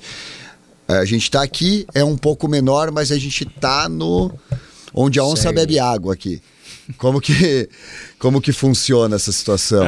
Como que se coloca, né, no meio desses gigantes? Você lembrou bem, né? Eu vejo que entre os gigantes, a Primato tem 25 anos, o passo tem que ser dado do tamanho que a perna consegue, a estrutura consegue, e aí vem a missão nossa, agregar valor, diversificar, crescer. Se nós pegarmos hoje no município, eu acredito que a Primato é a terceira, quarta empresa privada do município. BRF, Prate, eu acho que a Primato está ali em terceiro, quarto em volume. Esse ano a gente deve chegar a 1,6 bi. Para nós é muita coisa. Esse ano a gente deve crescer 38%, em 24 deve chegar em 2 bilhões. Mais do que crescer, gerar patrimônio, renda para o cooperado. Esse é o nosso foco. Tem um desafio enorme pela frente, as grandes estão aqui, as grandes cooperativas estão aqui. A nossa região, com isso que você falou, é visada. Né? As empresas estão vindo para cá, o Bioparque é um mundo de oportunidade ainda pela frente. Então a gente tem grandes desafios. Eu costumo dizer na Primato, nós temos que ser eficientes e produtivos, agregar valor. Se não agregar valor, a gente vai ficando para trás. Nós estamos fardados a crescer. Nós precisamos crescer, senão alguém vai nos engolir. Por isso que a Primato cresce. Nos últimos 10, 15 anos, nunca crescemos menos, na média, de 25%, na média. Bastante, então, a gente tem que continuar crescendo e a gente vê que os grandes também estão crescendo, mas tem que ser de maneira sustentável. Momento atual nosso, diminuir investimento. Esse é o momento nosso atual e capitalizando a cooperativa, né? A gente avançou em negócios, frango, tilápia, suíno, iniciou em bovino, tem as redes de supermercados, tem estrutura própria, mas agora estamos avançando com uma cooperativa de crédito, Primato Cred, né? Então assim, mas tudo a seu tempo, sabe? Parece veloz, mas tudo foi planejado, tudo. O conselho faz parte, discute, nos cobra, ajusta, a gente ajusta o foco, ora a gente está indo para o caminho errado, olha, esse negócio não deu certo, erra pequeno, volta atrás, corrige, né? Também não tivemos medo, nós já fechamos unidade, não foi legal, a região não tinha a cultura que a gente imaginava, gerava inadimplência, o conselho falou, olha, vamos recuar. Então a Primato já fez isso, talvez diferente até do que algumas cooperativas, que talvez nunca fizeram.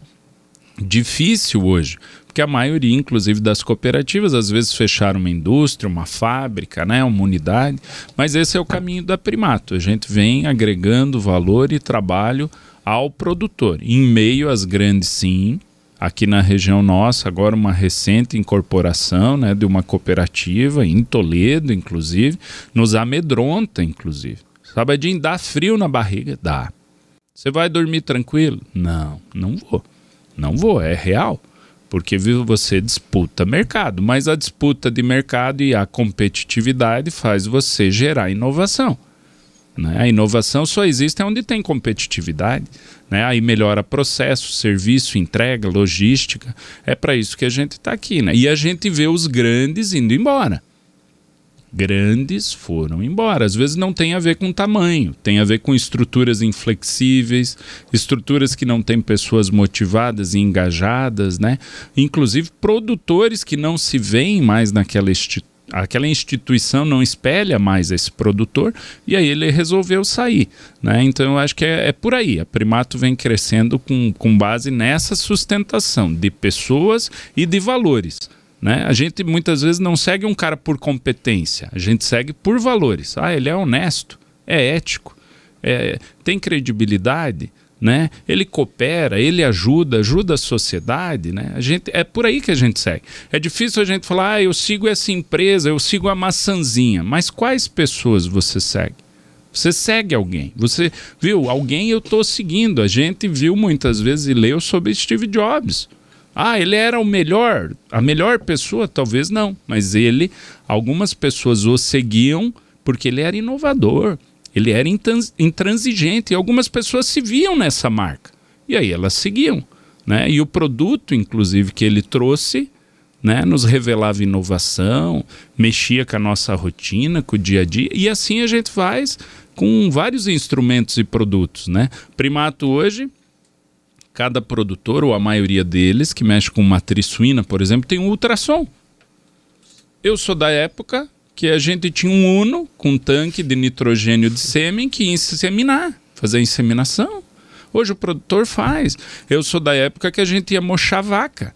Hoje o produtor faz, né? Então o produtor, conforme você bem falou antes, ele vai ajustando e vão surgindo novos serviços, né? E esse produtor vai se isso agora ele aprendeu a fazer. Surgem novos serviços e vão surgindo e vão evoluindo. Essa é a nossa missão, né? E a melhora exatamente, constante. Melhoria contínua. Você comentou muito em agregar valor, né? Que a missão da Primato é agregar valor pro cooperado, pro produtor. E acho que as pessoas não conseguem compreender como é que isso é feito pela cadeia, né? Pega o grão, as transformações que... Você poderia explicar um pouquinho sobre essa... Claro, a Primato vai lá, ela compra o milho, soja, o trigo, ela esmaga, agrega um premix, aminoácido, lisina, melhora a alimentação que vai para o campo. Essa alimentação normalmente é em forma de pellet, um pelletzinho ou farelada.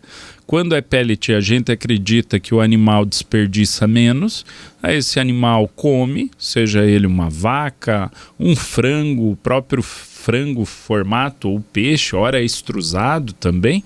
E esse animal consome e transforma isso em carne, de ave, de suíno, de gado, de corte, em leite ou até na tilápia. Esse é o foco nosso. Ao vender essa carne, nós queremos um valor maior do que nos custou. Então, ao chegar na mesa do consumidor, nós acreditamos que aquele frango vai valer mais numa embalagem adequada, com uma comunicação adequada e com meios de produção que tragam conceitos de sustentabilidade. Consumo menor de água, né? Que você tenha um ambiente adequado de bem-estar animal, que você use menos antibiótico. Ora, a gente lê até, né, em algumas embalagens, sem hormônio. Não existe hormônio. Então, mas eu coloquei sem hormônio. Mas não tem hormônio. Alguns falam do hormônio, mas não tem hormônio, né? Mas algumas empresas usam isso na embalagem. Foi um mito, hormônio, né, por um tempo. Foi um mito. Mas algumas empresas chegaram a praticar isso, de colocar hormônio, ou simplesmente foi algo que surgiu? Eu acredito que não. Eu acredito que vem lá dos nossos pais, porque um frango demorava lá 90 dias para ficar gordo, bonito, né? Hoje, 30 e poucos dias, 40 dias no máximo, ele está pronto. Isso é pura genética, trabalho genético do animal. Não tem nada de bomba no frango. Genética e nutrição, né? Então vem um trabalho que vem complementando tudo isso, mas o desafio, ele está inserido na nossa atividade.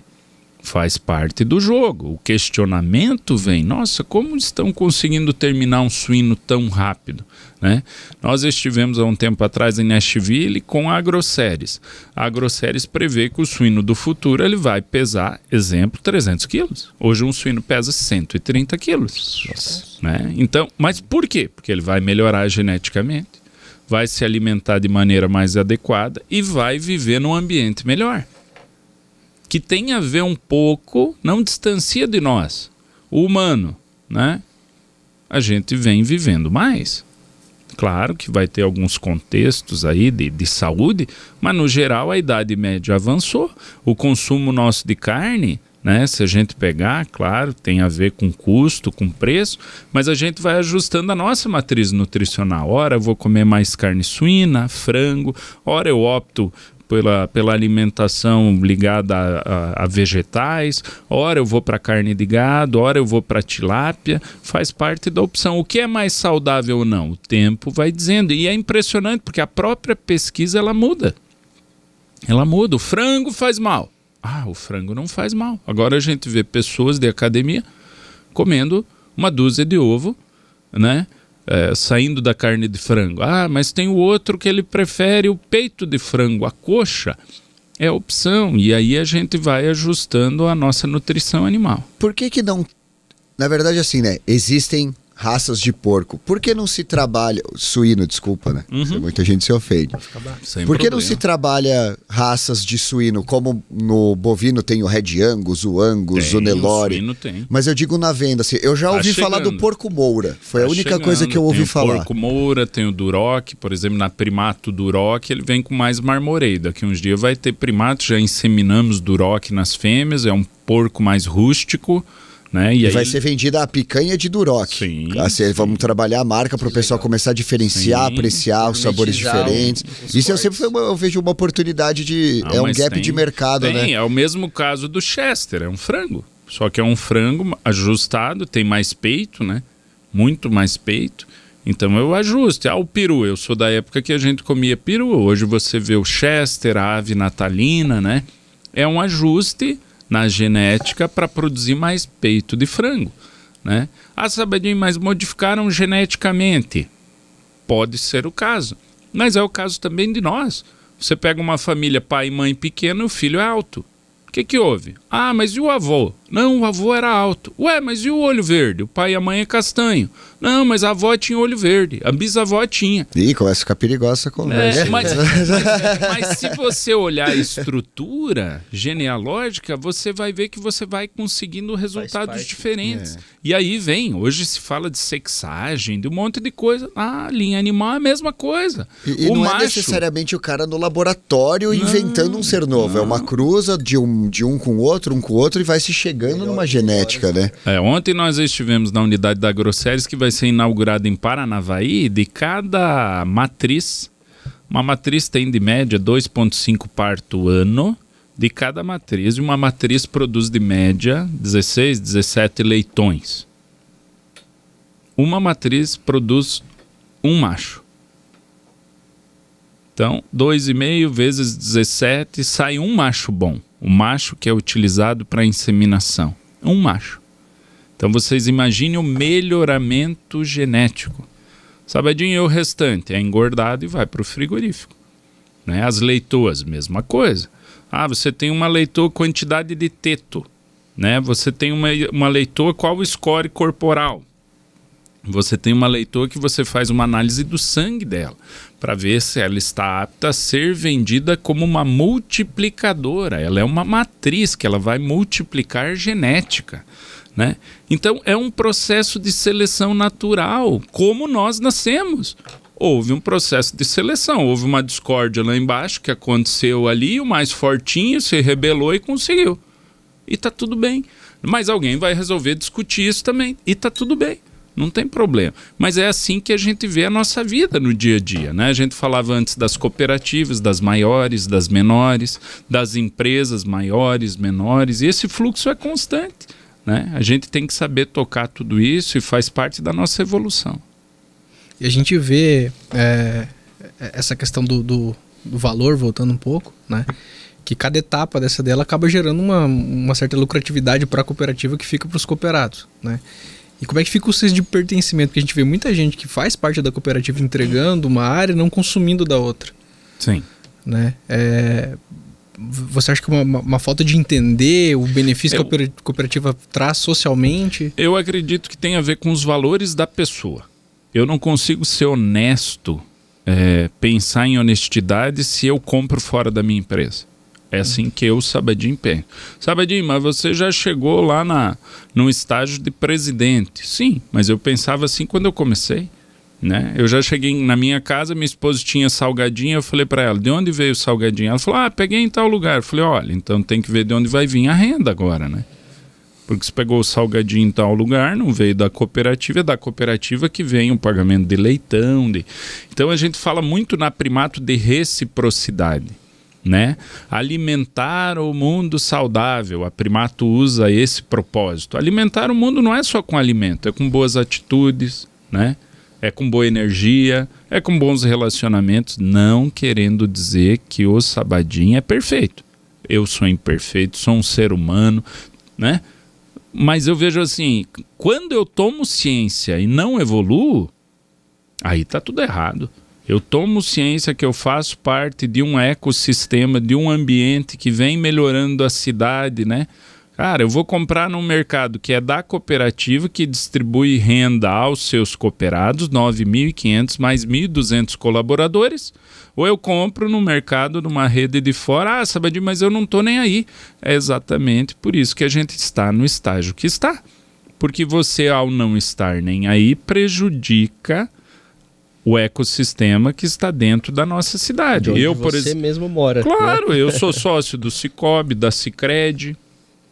Sou sócio, Sabadinho, mas você também tem conta no Banco do Brasil? Sim, porque eu tenho operações, respeito, acho um banco admirável, mas eu também tenho conta nos demais e priorizo muita coisa com os demais, porque o dinheiro fica aqui, o dinheiro está ficando aqui, não está indo embora.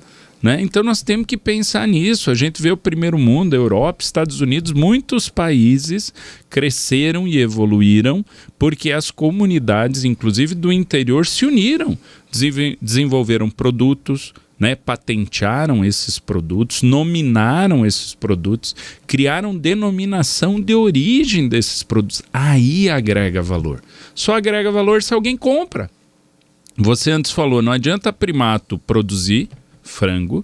Quando tá lá na gôndola, esse produtor que entregou o frango, produziu, ele vai lá e compra de outra marca. Mas, meu Deus, ele produziu o frango que ele mesmo não compra. Né? Ah, mas eu comprei um outro lá, daí compra, daí daqui a pouco ele vê que aquele frango não tem padrão, não segue o padrão que deveria, e daí reclama. Né? Mas você optou, escolheu errado. Né? Então o brasileiro ainda tem aquele modelo mental vitimista, alguns, e aí ele sofre muito por isso, né? Ora, a gente é muito reclamão. Você é decisor da sua vida, faça boas escolhas, né? Pense nas consequências dessas escolhas. Eu canso de receber, Sabadinho, eu comprei uma picanha barata na Primato, R$50, ela não estava tão boa, não estava macia. Daí eu mando de volta, eu falo, olha, tem uma com marmoreio excepcional da Bassi, que é 120. Então, quando você comprou uma barata, você fez uma escolha. Inclusive, a hora você comprou uma maior, veio o colchão duro junto. E ela é barata por isso. Né? Então, não adianta. Né? A gente chega no elevador, tá lá uma mensagem. Antes de entrar, veja se o elevador está aí. Né? Que é isso? Isso é só no Brasil, né? E faz parte da nossa cultura. Não, e tá dentro do espelho, né? Eu mandei uma foto hoje. Eu peguei uma embalagem de aveia e tava escrito aveia em flocos. Embaixo tava alérgicos, contém aveia. Cara, mas esse é o desafio. Esse é o desafio. Aí vem, imagina o custo disso. Sim. Imagina a gente tá falando de agregar valor. Né? Imagina o custo disso, de coisas que talvez não são tão importantes, que cabe ao cliente decidir.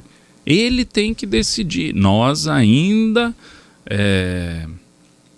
estamos numa seara muito preço.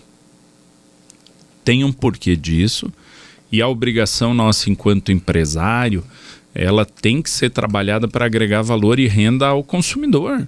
Né? Necessidade básica lá de Maslow vai melhorar a comida. A pessoa precisa comer melhor. Então não adianta a gente vir aqui falar um monte de coisa, de cultura e ademais, se a gente não propicia uma renda melhor. Eu adoro em Toledo, as pessoas me encontram, Sabadinho, eu fui lá, a pessoa não te atendeu bem, né? Ou às vezes você vai num baile lá de formatura, casamento, o garçom não me atendeu. Eu costumo dizer, você deu R$10 para ele?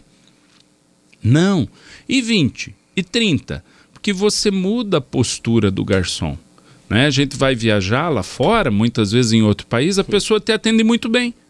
Mas lá fora você dá uma gorjeta. A pessoa te atende esperando, é tua obrigação dar a gorjeta. Né? Então é sobre isso. Para você fazer valer um atendimento melhor, o atendimento melhor deve dar uma renda melhor àquela pessoa, senão ela não vai ficar. E ora, um garçom depende da tua gorjeta, porque a renda naquele estabelecimento é a mesma, porque a legislação brasileira fala que renda, salário não pode ser diferente, a não ser que tenha o critério de tempo na função, 2, 3 anos, enfim. Né? Aí, claro, você pode criar um prêmio, mas às vezes para o empresário é complicado, então dá uma gorjeta, o cara te atendeu bem, 10, 20 reais. Esse cara vai se motivar para a próxima vez te atender melhor. E não é o que a gente vê.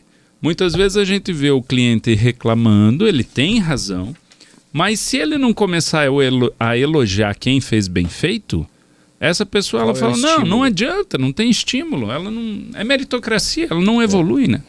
É uma coisa bem brasileira. Né?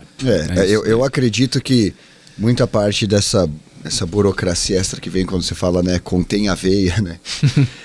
A gente vive num lugar que infelizmente a má fé é presumida. Eu acho que grande parte da burocracia que existe aqui é por conta disso. Vamos supor, nos Estados Unidos, você passa o cartão, não põe a senha e assina. Mas se um cara passar a gorjeta a mais no seu cartão, ele vai preso. Aqui não. Aqui tudo que a gente faz é quase que tentando impedir de todas as formas que alguém vai te passar a perna, porque infelizmente a má fé é presumida, né? Então acho que isso é uma coisa que cria barreiras, cria burocracia, né? Por exemplo, agora a gente está aí com um assunto atual, agora o pessoal está querendo derrubar o Uber.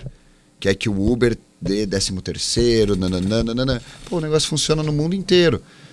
Né? Por que aqui não? Porque aqui o pessoal já começou a usar errado. O cara que entrou num aplicativo de renda extra já virou trabalho tempo integral. Então, são os desafios de ser brasileiro. Você está comentando assim em várias esferas, né? O brasileiro, ele é inovador, ele inventa, ele faz diferente, né? A regra trabalhista que você tocou, do Uber, por exemplo, ela não diferencia. Se você pegar, eu estou prestando serviço, ou eu sou funcionário do Uber, você é prestador de serviço, não muda. O que eu vejo? Você lança possibilidades para você transferir atenção. Então, quando alguém lança determinado assunto, ele quer exatamente que a gente fale sobre ele. Então, eu, por exemplo, eu me dou o direito de escolher o que eu leio ou assisto. Depende do tema, eu não discuto mais. Eu chego na Primata, às vezes as pessoas, você viu tal coisa? Não, porque eu não quero falar sobre aquilo. Não, claro que eu vi. Claro que eu ouvi, mas eu não quero falar sobre aquilo não tem importância nenhuma na minha vida. Sabadinho, mas e o Uber vai mudar? Vai nada, é a minha visão. Sabadinho, mas então você vai ficar inerte? Não, na hora que eu perceber que a discussão vai para ser efetivada uma mudança, eu participo. Aí eu vou para cima, eu vou junto. Mas eu vejo assim, toda vez a GH está despontando, vai ter latido. Se você ficar ouvindo os latidos, você não trabalha, né? Chega um momento, não queira agradar a todos, né? Defina pessoas que sejam referência para você enquanto conceito. E para essas pessoas você faça a pergunta correta, que vai te dar um norte. Fora disso, o jogo é com você. Quem tem que acreditar em você é você mesmo, né? Então eu vejo que depende muito de nós, né? Do eu. De dentro para fora. Exatamente. A mudança, ela parte de nós. Ela vem, agora eu vou reclamar porque trocou o governo. Não vou reclamar. Você veja, nós não falamos do governo, tá tudo bem, eu acho que vai ser um ano fantástico, né? Independente da minha opinião política, né? Mas eu acho que vai ser um ano fantástico, a gente tem que avançar, tem que trabalhar e tem que fazer negócio, tem que agregar valor, a responsabilidade sobre o vídeo que vocês fazem, né? A responsabilidade nessa conversa, ela é enorme. A gente poderá ou não influenciar as pessoas. Eu mudei, eu lembro muito bem quando eu ouvi uma pessoa falando e a partir dali eu decidi mudar. Foi um cara, uma pessoa que eu ouvi, eu falei, cara, esse cara tem razão, eu tenho que mudar, tá na minha mão, né? Sabe? Não adianta mais eu ouvir rádio AM só e as pessoas reclamando, o buraco na pista, a vacina do postinho tá... E eu respeito, mas tem hora que eu não escuto, eu não quero. Eu não me dou o direito, né? O ambiente, as pessoas, eu seleciono. Eu sei aonde que eu vou chegar, aonde que eu quero estar, né? Por isso que tem coisas mais preciosas é o tempo, né? Claro. E quanto mais você utilizar da melhor forma ele... Perfeito. É isso daí, né? Eu quero estar próximo do produtor para aprender a lidar melhor, manejar melhor frango, granja, suíno, tilápia, agricultura. Eu tenho hora que eu vou viajar, vou na casa de tios meus porque eles estão colhendo. Eu falo, tio, eu quero ir colher. Vou a campo, eu quero aprender. Quero aprender, Sabadinho, você quer ir lá, você veio aqui para ir colher, vou lá, quero aprender, cara. Isso é uma faculdade, né? E tem hora que a gente não valoriza. Então, acho que a mudança depende de nós. Ah, então o cara só trabalha. Não, tem hora que eu quero descansar, vou para a praia e tá tudo certo, né? Eu acho que é assim que a gente funciona, é isso que nos motiva. Então, pessoal, estamos terminando aqui o nosso primeiro episódio do GHCast, agradecendo muito a presença do Anderson Sabadin. Anderson, muito obrigado. Obrigado a vocês, obrigado aí quem vai assistir, quem vai acompanhar. Deixe seu recado, compartilhe, agradecer esse momento de vocês, de aprendizado, de troca de ideia. Um orgulho estar aqui e fazer parte da história de vocês, tá? Muito obrigado. Pra gente é uma honra, porque você falou que tá selecionando muitos os lugares e ter escolhido estar aqui com a gente é uma honra. E eu acho que até colocando aí, depois de toda essa conversa, né, que a gente falou muito sobre legado, avaliando todo o contexto aí, a gente tem certeza que a Primato deixa cada dia um grande legado para o nosso município, para a nossa região e para as pessoas que nela compõem.